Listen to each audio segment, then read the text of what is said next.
Welcome to the Deep Wealth Podcast, where you learn how to extract your business and personal deep wealth. I'm your host, Jeffrey Feldberg. This podcast is brought to you by Deep Wealth and the 90-Day Deep Wealth Experience. When it comes to your business deep wealth, your exit or liquidity event is the most important financial decision of your life. But unfortunately, up to 90% of liquidity events fail. Think about all that time and your hard-earned money wasted. Of the quote-unquote successful liquidity events, most business owners leave 50% to over 100% of the deal value in the buyer's pocket and don't even know it. I should know. I said no to a seven-figure offer and yes to mastering the art and the science of a liquidity event. 2 years later, I said yes to a different buyer with a 9-figure deal. Are you thinking about an exit or liquidity event?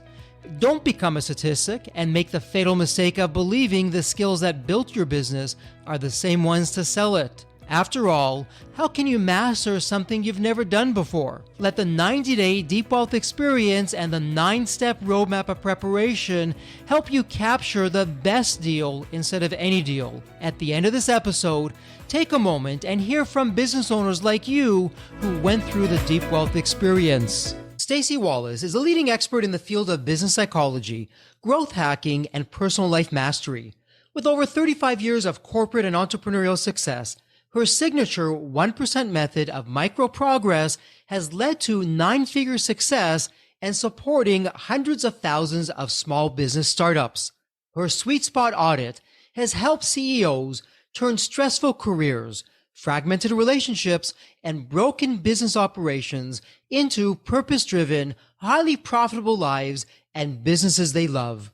In 2021, Staci and her husband of 25 years, Larry, left their senior executive positions in telecom to become CEO and COO of the Fueled by Fire Mastery Program, an elite mastermind for CEOs, thought leaders, and entrepreneurs looking for elite coaching in how to build 7 to 9-figure profits without forsaking their peace. Staci is the author of 8 books, including the best-selling Fueled by Fire, and has shared the stage with 5 U.S. presidents. She has helped scale companies into the hundreds of millions and raise sales teams into the hundreds of thousands. Staci has been a featured life and business coach on NBC, Fox, ABC, and other notable networks. Staci and her husband Larry are also the founders of the nonprofit organization Women, which rescues and restores the lives of women and girls who've gone through some of life's most difficult challenges. Welcome to the Deep Wealth Podcast. You heard it in the official introduction. We not only have a business owner, we have a post-exit business owner, a thought leader, an author, someone who is changing the social fabric of society. Pinch me. Am I dreaming? This is incredible. And you'll hear a whole lot more. So I'm going to put a pause in it right there. Staci, welcome to the Deep Wealth Podcast. And you know what? There's always a story behind the story. Staci, what's your story? What took you from where you were to where you are today? Oh, if we could do that in one podcast, I think that we would be miracle workers. I love that how people say it was an overnight success. That was a really long night if that was overnight. But I am tremendously blessed of having done some really great things. The story that got me where I'm at is I was raised in a home that believed in the impossible. I just happened to be a preacher's kid, had some years there where I went away from what I believed, but I fell back into it after trauma and really pain in my life. I was a country music singer, Jeffrey. I was nominated for New Female Vocalist of the Year. And I had a company in Canada running one of the largest fashion consulting companies in central Canada when I was 20 years old. I actually had another company that was a very profitable company. My first paycheck was $8,976. So I was 18 years old at that time. So I came in hot, making a lot of money, having a high level of skill set, and very little wisdom, very little ability to make good decisions. And so I likened that because I was raised in a culture where I was taught that if you can believe it and you're willing to work hard enough for it, anything is possible. And obviously my faith played a big part of that as well. I believe that God can do things that I can't do. And so he filled the gap. I was a dreamer. I came through the gauntlet of testing big dreams, singing at the Olympics, being on stage with 5 US presidents, scaling really big companies in an early age. Mm-hmm. But what really got me here was the tread marks on my forehead, the mistakes that we've gone through 7 recessions, and every setback actually proven to be a setup for a comeback. And I really believe that the times when we've had our house burned down, I went 21 years old, went through a divorce and abuse and suicidal depression. You learn more in the valleys of life than you do on the mountaintop. The mountaintop's a really good view. And I think everybody that's wanting to have an exit, or everybody that's wanting to have a profitable company, it's a great place to ascribe to. But truthfully, what got us here are the valley moments of setback, persecution, suffering.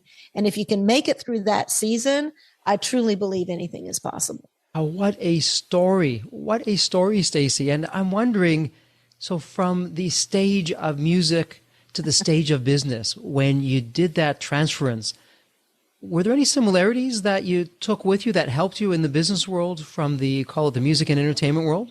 Yeah. I've got a 22-year-old and a 23-year-old now. And ever since they were little, I've taught them 2 things. Well, I've taught them 3 things. Well, maybe I've taught them more than that, but it feels like 3 categories. Number 1, I taught them to have faith, to believe in the impossible. We're a Christian family, so we put our faith on top of everything. We don't use that as a bumper sticker or as something to create division with other people. We just create it because that's what we believe in. We believe in the good in other people, even when the worst is displayed. That was one of the things we taught our kids. The second thing we taught our kids is that life's going to come at you fast and it's going to be painful. So buckle up and learn some skills. And one of the skills we taught them is how to communicate. Stage taught me how to communicate. Performance, the entertainment industry taught me how, when I'm singing, I was 18 years old, 16 years old, I was singing jingles.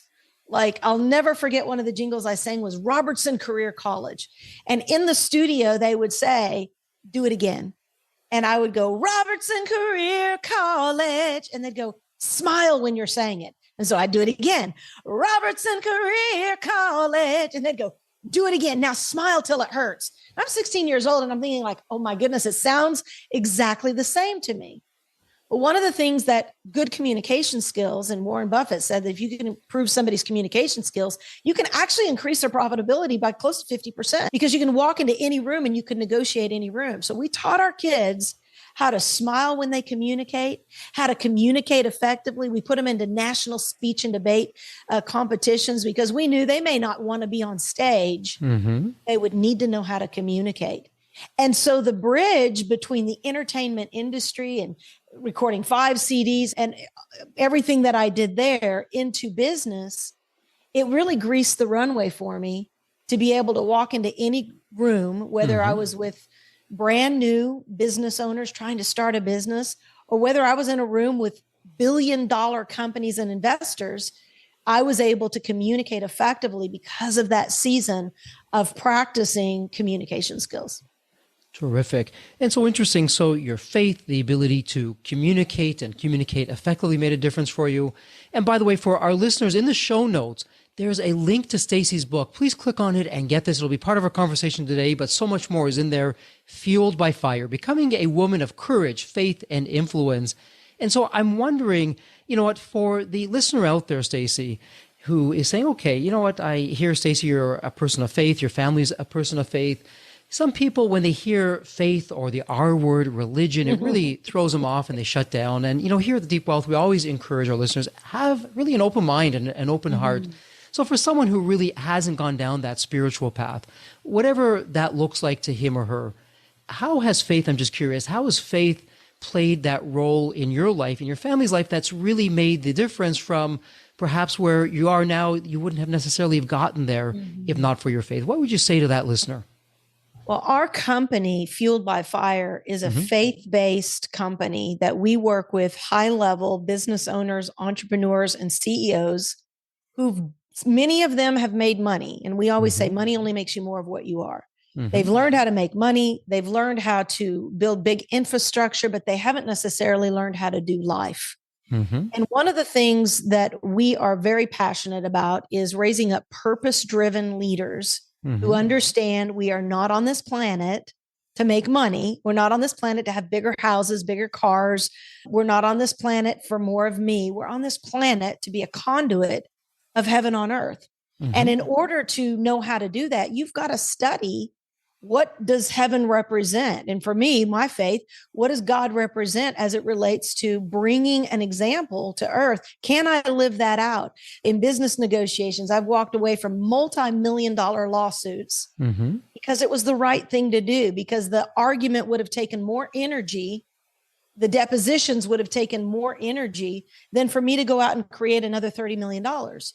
And that, I believe, having that foundation of faith, you know that what you're going through isn't something to come at you or to you. It's something to get through you so that you can become a better light to other people on the planet. So we talk about something called the Kingdom Alliance. And for us inside of the company, we're helping thought leaders and CEOs recognize that life without God it's like peace without profits, or profits without peace. It's not the full equation.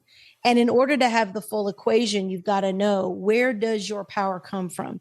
What is the real source of your energy? When I'm going through a hard time, when my house burned down, for example, or when I lost my voice and they told me they were going to have to operate on my vocal cords and I may never speak again, when I lost my father, in those seasons, as much as I love my background of entertainment industry, I didn't run to Hollywood or Thor, a Marvel or DC comic, in order to find my answer. And every company, taking companies public, and every company of going from scratch to 350 million in 3 years, that's tough days. Those are not glory days.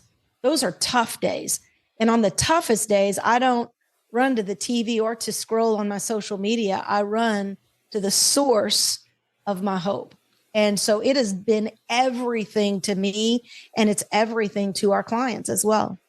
And so talk to us about that. So for someone who's coming to you today, really fresh, they haven't worked with you before, they haven't really gotten to where they've got to, maybe some kind of success that they have, but not really where they want to be. What does that look like? I know you have workshops, I know you have programs, and in addition to the book, a whole lot more. So walk us through that process. What's your method to the madness? I'm coming up and saying, okay, Staci, here I am. Here's my business. We have a big runway ahead of us, but we're not quite sure how to reach and achieve our goals. Can you help us? Absolutely. First thing I would do is a SWOT analysis if you're a company. And I would identify your strengths, your weaknesses, your opportunities, and threats. Everybody knows that's in corporate America. In fact, most companies have had multiple SWOT analysis.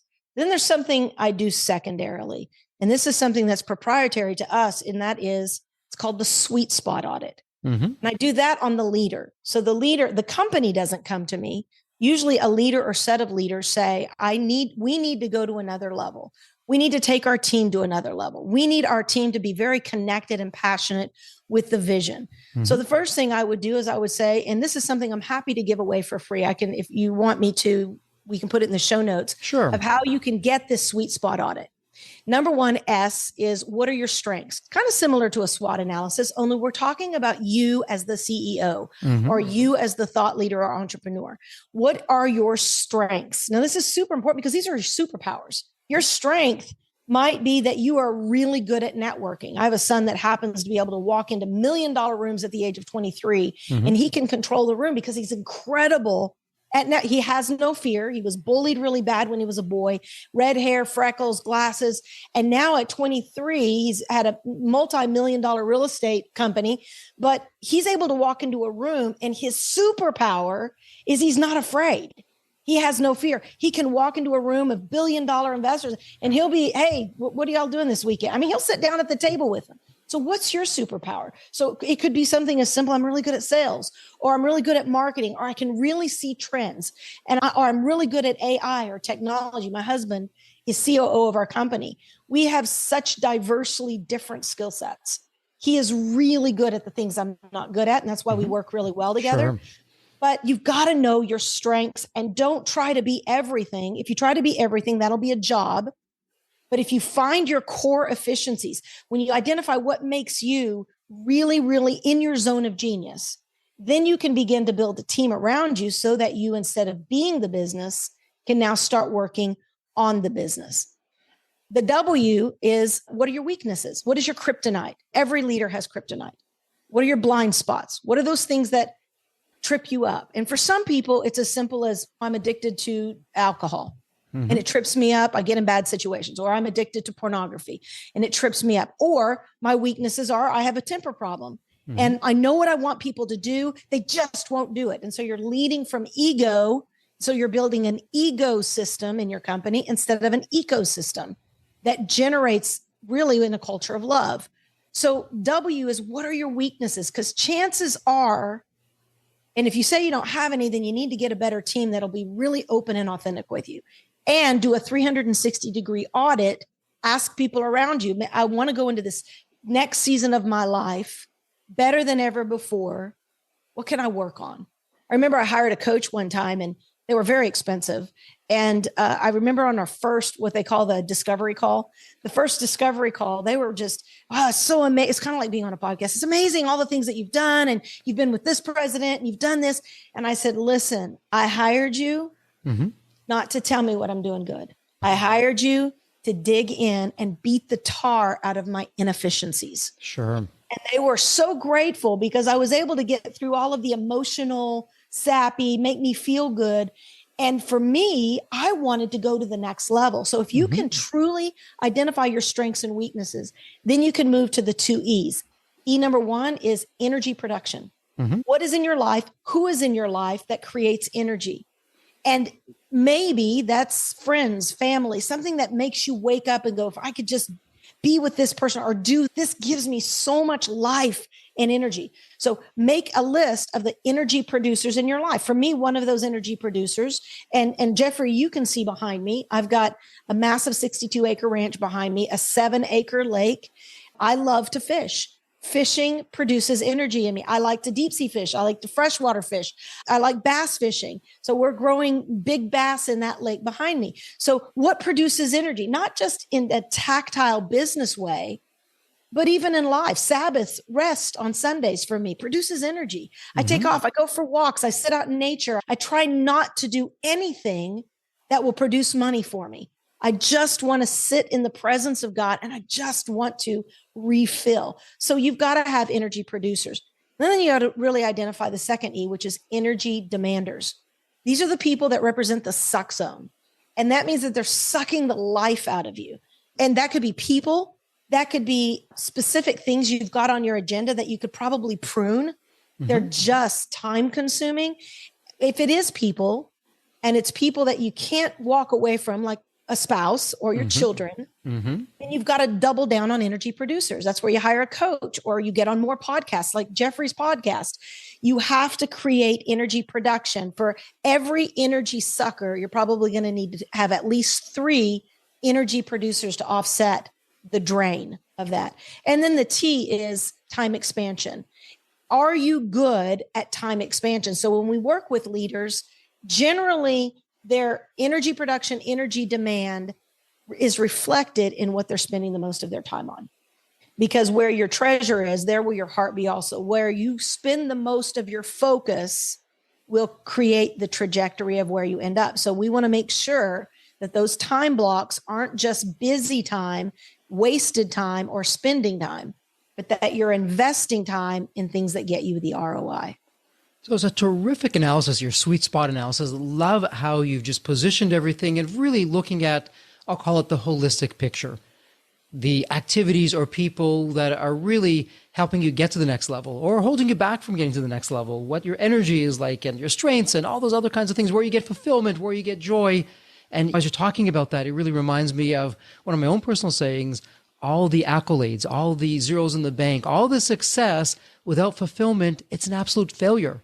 And with what you're talking about, it sounds like, okay, hey, let's get you fulfillment in addition to the success so that you can really have a blessed life. We call that peace and profits. Okay. If you have profits without peace, you're really operating in poverty because you're going to have a scarcity mentality. You're going to have weakness. You're going to have energy demand. But if you have peace and profits, now you can create a life of extravagant generosity, generational wealth, and legacy. We have a lot of people, my husband and I, we happen to have Our children work inside of our company with us. Mm-hmm. They're helping us scale another very big company. They want to be a part of what we're doing. And there's a lot of people that say, how do you do that? How do you create a company that your family and other people are magnetically drawn? They want to work with you. Well, the first thing is nobody wants to be a part of a chaotic company. Nobody wants to be a part of chaotic parents. Nobody wants to be a part of somebody who's not nice or constantly stressed out. So if you want to stress less and earn more, you've got to create both peace and profits. That means you got to look at your peace factor, your sweet spot audit, and say, am I really building a life and business that I love and one that somebody else wants to duplicate? Yeah, what a terrific question. So let me ask you this, because you're speaking to all kinds of different business owners in different businesses, different industries. That said, though, are there any themes that come across, positive or negative? A lot of times, industries, we can see various things. With men, I find a lot. My husband works a lot with the men leaders, the CEOs, because we see a lot of men who right now are incredibly distracted. Okay. And I'm not talking about folks who don't have money. I'm talking about folks from every economic background and status that you can imagine. And there's three things that seem to be coming up over and over again. And let me just give some context real quick. So our programs start at $23,000 and go up to $120,000 a year. Okay. So we are like the bridge between Harvard and a strong faith-based, biblically based organization. We mash those two worlds together, business and faith. In that means that we get a lot of people who have tried everything, but they still haven't figured out how to tip the 7-figure mark. I still haven't figured out how to build the business and maintain a marriage. They haven't figured out how to be highly successful in their corporation and maintain relationship with their teenage children. In looking at that, we have to look at what are the dynamics that keep coming up, like you're saying, over and over again. And I'll tell you what the women's are here in just a second as well, so we don't just pick on the men. Sure. But the men, it seems to be areas of addiction, addicted to sexual addiction, pornography, and chemical addictions. So I know that's probably a heavy topic right now to drop in on the podcast, but this is where we do the sweet spot audit. We've got to look at those kryptonites. What is that area of kryptonite that is stealing your joy? And is it worth more to you than a life of peace and profits? So in those three areas, if we get men who get real, and I would say the fourth one would be things like gaming, just wasted time. They come home and they just want to defrag. So they sit there, and instead of going out on a walk or taking their kids out and playing baseball, they just want to sit and do nothing because they've done something all day long. The problem is they're doing nothing is duplicating into a generation of young people who want to do nothing. And so we're watching that. And we do a lot of research and a lot of testing, and we see what's happening right now. What we're seeing in the world around us is because of generations upon generations of people, and especially fathers, unplugging from the home life because there's so much stress in the work life. Now, as far as women, it's completely the opposite. They've left the home. They've gone into the corporate America. And so now they're trying to find their identity in something outside of the traditional household. And so we look at that, and we can, as we take a woman, I say, how does that make you feel to make money, but not have children yet? 40 years old. I'm suffering on the inside. So what would you give up the money in order to have a happy family every day of the week? Well, do you have to? No. But this is what we're seeing is unless we have more educational systems, organizations, coaches that are teaching the holistic view of peace and profits, we're going to continue to have fragmented leaders. You know, it's interesting, Staci, as you're talking us through this of what the issues are, of what's holding people back and their respective companies, what's holding those companies back, really you're tapping into something very similar at Deep Wealth. We say, whoever said that business wasn't personal, never owned or ran a business. Because really what you're saying, and I don't mean to put words in your mouth, and if I'm off base, please correct me. You're saying, hey, Jeffrey, if you don't have it right on the inside of how you're feeling, how your personal life is, what that looks like, how in the world are you ever going to get it right on the business side of things? How am I doing with that? That's so good. In fact, I'm just before I got on this podcast with you, I'm writing a action guide for a course that I'm getting ready to teach for someone. And at the top of it, I wrote two things. I wrote a quote from Warren Buffett, and he said, really successful people, there's something that they do that other people don't do, is they say no more often so that they create capacity. But at the top of that page, I put, it's 80 in any type of business development structure. It's 80% emotional management, 20% tactics. My husband and my brother started a company in the game room of my brother's house. And that particular company, we went from 29 employees to over 400 employees with mergers and acquisitions really fast. And that is emotional management. Who do you keep? Who do you let go? When we had to move the company from one state up to Washington, we had to drop a lot of people. People are crying. People don't understand. But being a business leader, you've got to make tough decisions. If you are not emotionally strong, that's why fitness is so important. Mental strength is so important. Having so much background and expertise in the area of business psychology, it is incredibly important for a leader to be personally investing in your inner game, your mindset, what we call CEO mindset. Being able to get yourself to a place where you're like a corporate athlete 24/7 and being able to operate at a high level of emotional, we call it the emotional quotient, right? I love that book.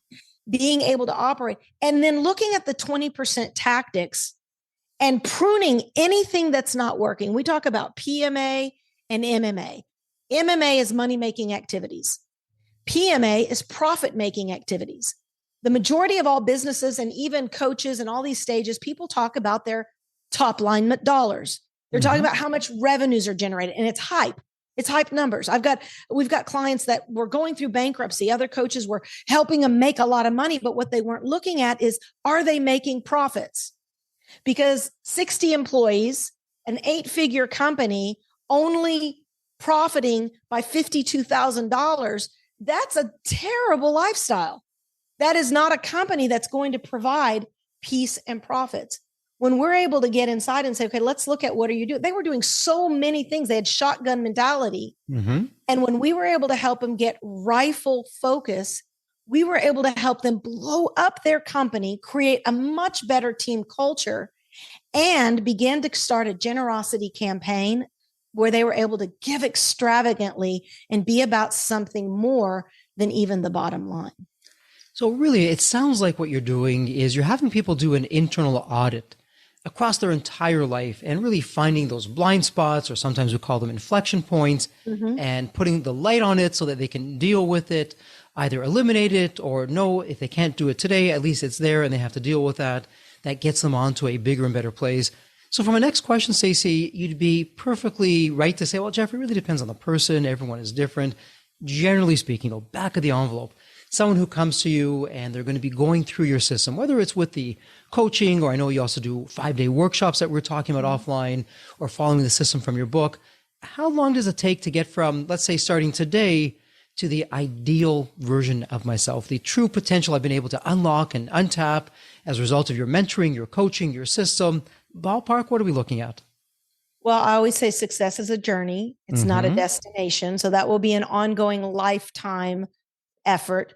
However, what we have found, and this has been tested over 35 years of business and coaching and helping other companies be raised up as well, hundreds of thousands of small businesses that we've worked with.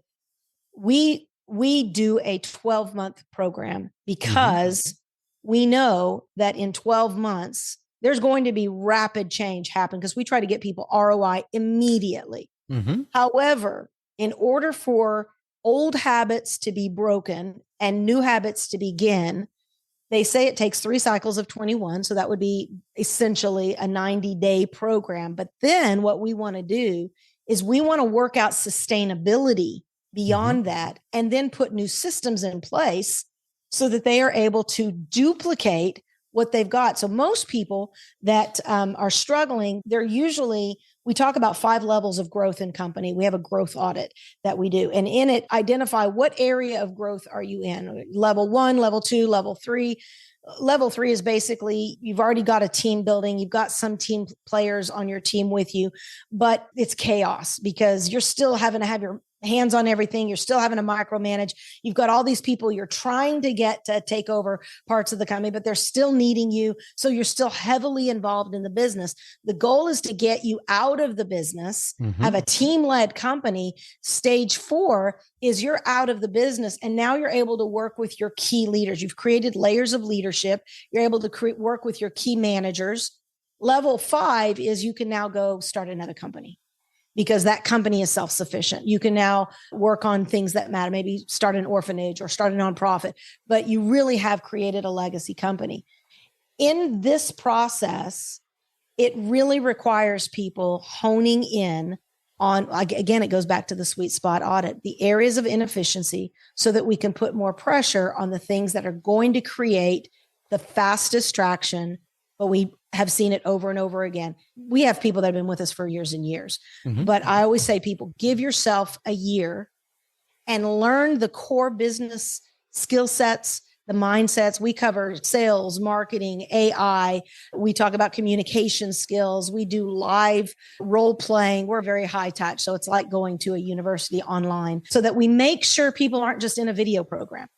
We want to see them have the success. And here's why, Jeffrey. If anything happened to me today, I want to know that we have duplicated ourselves to create better influencers. That's why the tagline on that book, this is my 8th book, but that tagline says, and it was specifically, I was hired by a publishing company to write a book specifically for women in the marketplace. My other books are not specifically for, but this last one was, and becoming a woman of courage, faith, and influence. What does influence mean? Magnetic attraction. People want what you've got. People want to duplicate who you are. In order to influence, John Maxwell said, leadership is influence, nothing more, nothing less. You can think you're leading, but if nobody is duplicating you or following you, you're simply taking a walk. So how can we create the most amount of influence? We believe by helping people have at least a 12-month runway to be able to do that.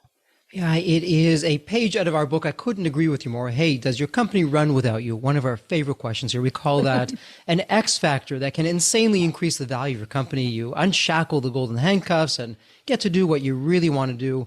And then I like what you're saying. Well, are you an influencer? Have you duplicated yourself?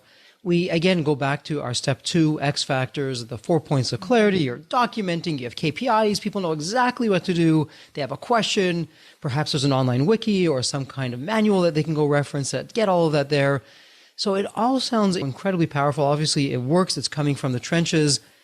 From a business perspective, again, you can rightfully say, well, Jeffrey, look, every business is different depending how large they are, where in their trajectory they are when they come to see us. But again, back of the envelope, generally speaking, is there a theme that you're seeing of, yeah, you know what, Pareto's Law, 80-20, these are the same 20% of issues that we'll call them that are creating 80% of the challenges or the problems that are actually holding most companies back. Any thoughts on that? I would 100% say lack of clarity. And so a lot of people think we need more visibility, we need more sales, and really obscurity is a sign of a lack of clarity. Clarity breeds visibility. People want what you've got. We just recently walked through a sell with one of our clients, and they've had this company for a long time, and helping them create a culture of clarity helped them sell faster. Because when the buyer came in, instead of seeing originally, it was the same buyer that came in 2 years before, and they were scattered. They were all over the place. If you were to say to their staff, what is our mission statement? Nobody could say it. Where are we headed? Nobody knew the North Star. So it was everybody doing something, but not necessarily doing the same thing. They didn't have the same focus. So creating a culture of clarity also enables that if you're the CEO and you want to bounce out and you're going to sell and exit, that means that it's got to run without you. The energy has to stay in the company because you've duplicated the culture, you've duplicated the SOPs, you've duplicated the essence of the company. It's bigger than you. And what most people, back to your question, is what is the theme? Most people they've got shotgun mentality in their company. They don't have clarity. And what we try to do, or we effectively do, is help them get rifle focus, then put systems in place that can be duplicated. And if they can be duplicated well, and you have the infrastructure in place, that company can go from scale to sell. Absolutely. And you know what? The culture that you're talking about, again, another one of our X factors, money can buy lots of things. Your competition may have more capital than you have. They can copy you. They can hire away potentially some of your employees. They can do all the marketing tactics that you're doing, but all the money in the world can never duplicate culture. And if you have a thriving, rich culture that really puts you in a league of your own, a category of your own, it's something to really behold and keep on doing all the right things to get that out there. And you'll keep those employees away from the competitors while you're at it. So let me ask you this, as you're going through this and the different tactics and strategies that we have from the trenches that you've been doing this decade over decade. Again, I'm going to put you on the spot, and maybe it's an easy answer for you, or it's like, hey, Jeffrey, you're asking me to pick my favorite child. But here's a question for you. If you had to pick one strategy that a listener, after hearing both of us talk and before they go into their next meeting or taking up their time, before they do that, if they could do one thing that could really make a difference for them, what do you think that would be? What would you recommend to them, Staci? This is a question I'm asked a lot because a lot of people know that in 2017, my husband and I, we were at the peak of our income earning potential and career. We were making more money than ever. And we gave all of our money away to the poor. I woke up, I had a dream and felt like God was saying, would you give it all up, feed the poor and follow me? And in my faith, there's a scripture of a rich young ruler that said no.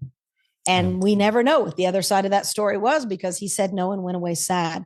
We did that in 2017 and it triggered something for me. I went to my husband and I said, I really believe that I'm supposed to step down from our company. And I was the face of the company and the voice of the company and head of sales and doing all the Zooms and all the webinars. And I said, I really believe I'm supposed to step down and just spend my time focusing on our nonprofit organization. We rescue and restore the lives of women and girls who've gone through trafficking and abuse, and M Women is our nonprofit. And I said, I really believe I'm supposed to just focus on taking care of the poor, the widows, the orphans. And he agreed. And so he said, okay, well, what does that mean? I said, well, you're just going to have to step up and you're going to have to be the mouthpiece. 1 month later, though, Jeffrey, he came to me and he said, you're not going to believe this. I feel like I'm supposed to do the same thing. So both of us went all in, and he said, and I feel like we're supposed to give all of our money away to the poor. And so that's a whole nother podcast because that's a crazy thing. And to explain it is awesome because the outcome of it was more than words could ever say. The best years of our life. We came out of that in 2020. 2020 was the best year of our life because I believe it protected us from everything that went down in 2020. But here is what I did in that season that I would say is the secret sauce behind everything we do and why we launched Fueled by Fire as a company. In that season, I didn't know what to do because I was identified by my title. I was identified by my achievements. I was identified by my company. And I went through a season where I was really lost. Like, who am I now? And I would wake up every morning and I would say, good morning, God. I would say, Holy Spirit, specifically, what would you have of me today? And instead of serving the vision, serving the company, serving the money, I was serving a higher purpose. And I would do that every day. Now, here we are. That was 2017.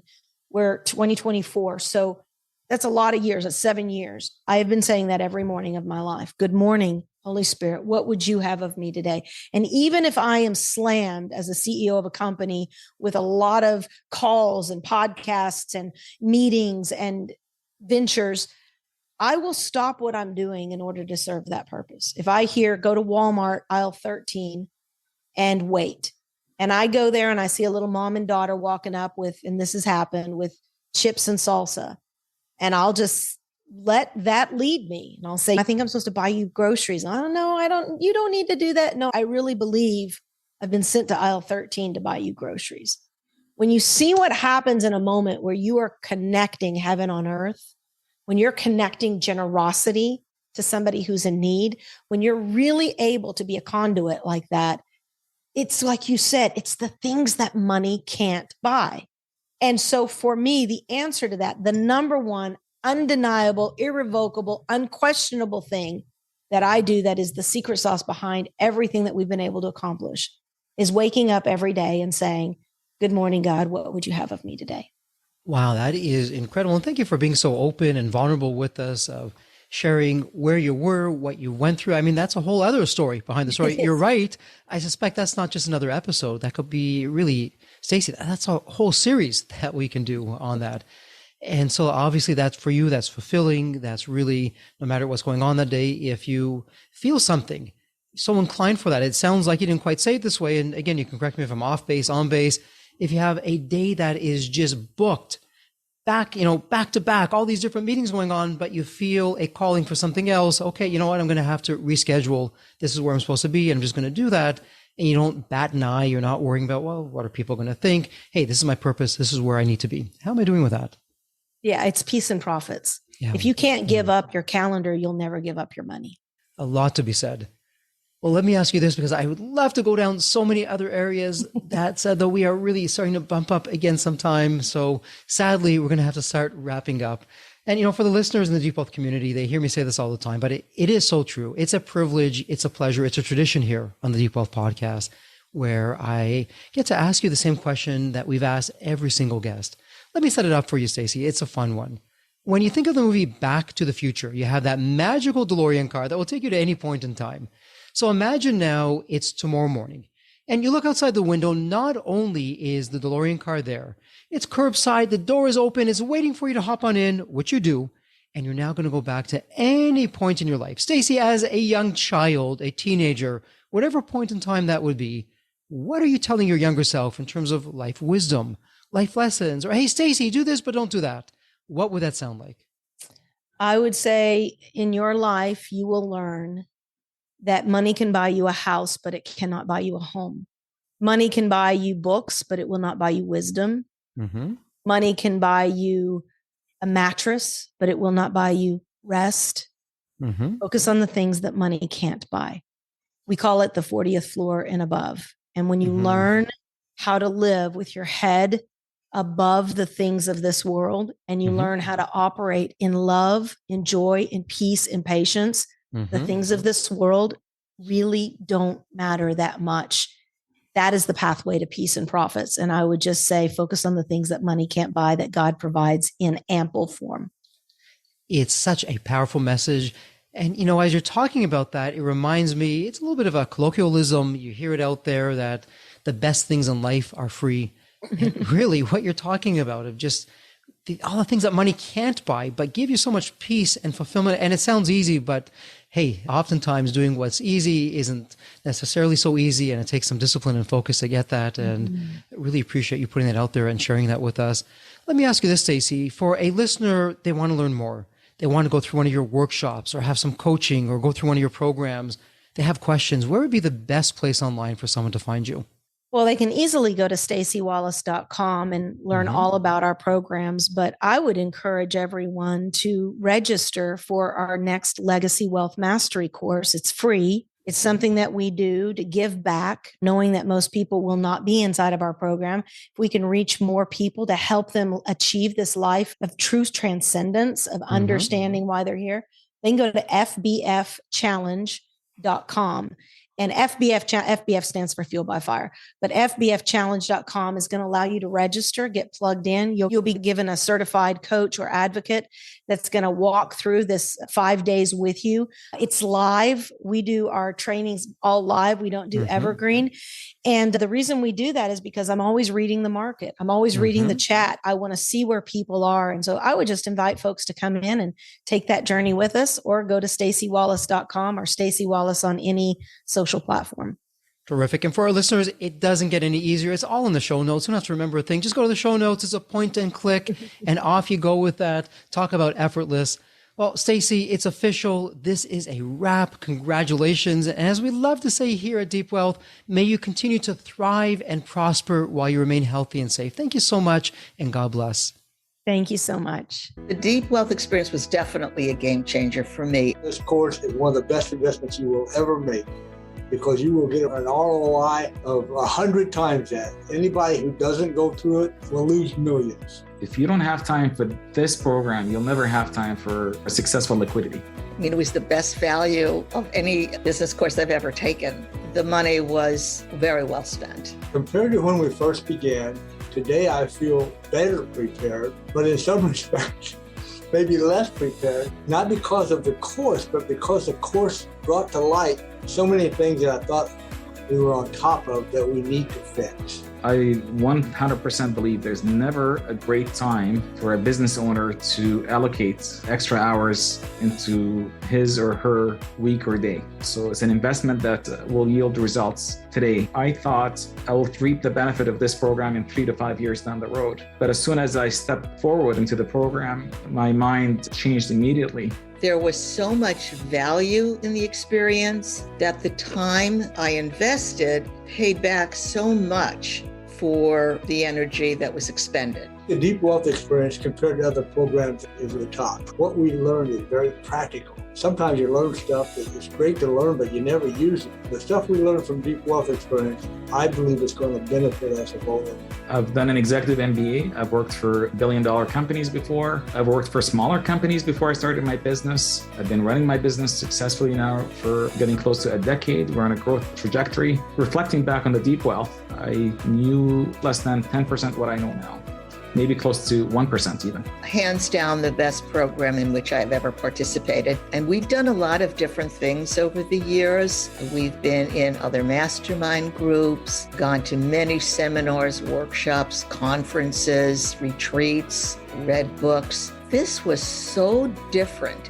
I haven't had an experience that's anything close to this in all the years that we've been at this. It's 5-star, A+.